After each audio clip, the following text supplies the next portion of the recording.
Welcome to NCYU English Podcast. Welcome to NCYU English Podcast. Welcome to NCYU English Podcast. Welcome to NCYU English Podcast.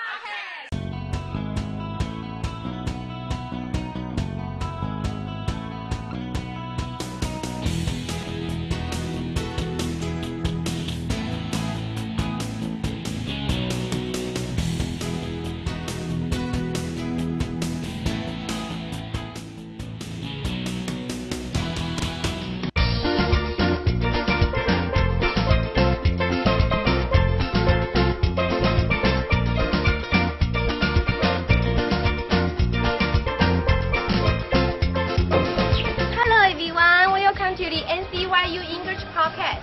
This is Jenny from Language Center. The title of the podcast today is Being an Exchange Student. I was an exchange student 2 years ago, so I totally understand how you feel like. My friend Edward and Jen were exchange students in US. They must have a lot to share with us. Let's go and hear the story from them.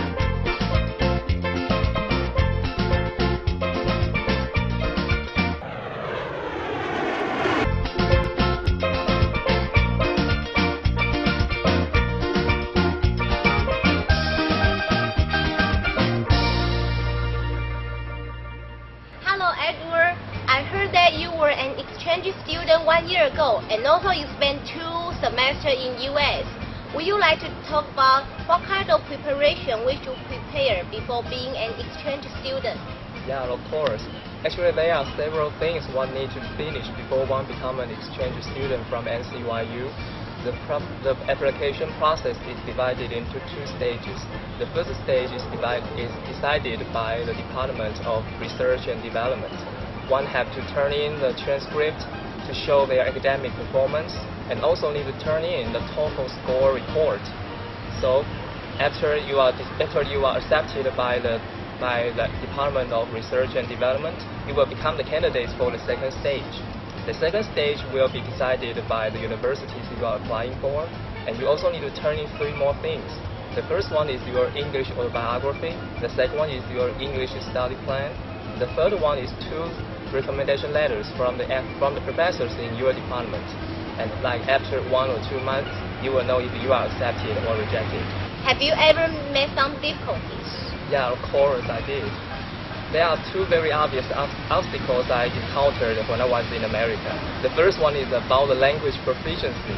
You see, even though we think our English is good in Taiwan, but when I was first in America, it was quite difficult to communicate with foreigners, especially when they are using slangs. I could hardly understand because I didn't learn it in school in Taiwan. We didn't have that kind of languages in our textbooks. And the second obvious obstacle is about the food. They eat different food from Taiwan.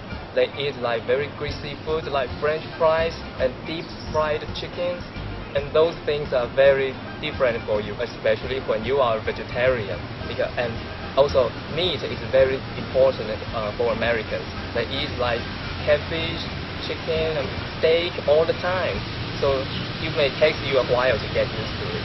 And also, if you are a lover of rice, it's okay, they do have that, but they have a different kind of species of rice. And also, Americans have a different way to eat rice. They use a fork instead of chopsticks to eat rice. And they also add some soybean sauce into the rice instead of eating it with some vegetables.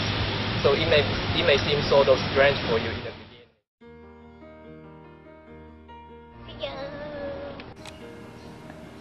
The benefits of study abroad are various. It may influence career paths, self-confidence, academic performance, and also worldview. Although inevitably, international students will face homesickness, language barriers, cultural shocks, high cost of living, and so much more you cannot imagine.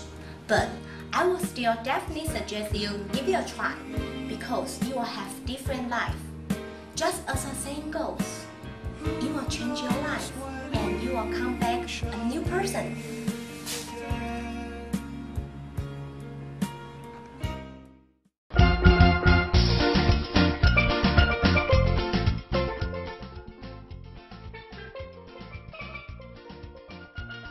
Well, if you are in a big city, remember, don't go on stranger's car, because I did that once and that's a very terrible experience. And another thing is, don't go out in the late night, because most of the time late night outside of the street is pretty dangerous, especially everyone can have gun in the United States, so just don't go out too late.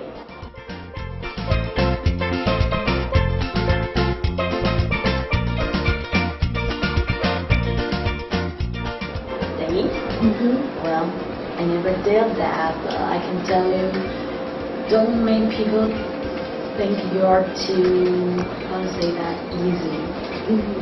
Because my roommate, she acted like she just wants to go there to get a husband, so she has some bad experiences. So just don't act like that.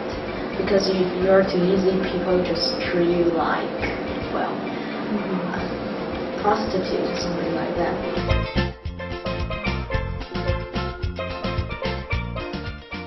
Well, the most impressive thing I think, maybe because the place I study is in a very rural countryside, and everyone there get married in a real young age. That makes me feel like I'm back in like 50s or 40s in Taiwan.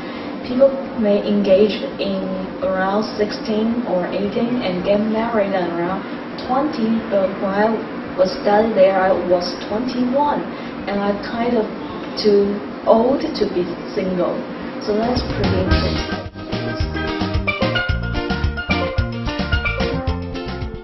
Being an exchange student not only gives us great opportunities to sharpen up our English proficiency, but also opens a window for us to experience the local culture. Besides that, we also learn how to deal with the difficulties effectively. That will be all about our topic today. I hope you all enjoy it. If you have any comments or questions, you are always welcome to leave a message on YouTube. This is Janice, and I will see you next time here on the NCYU podcast.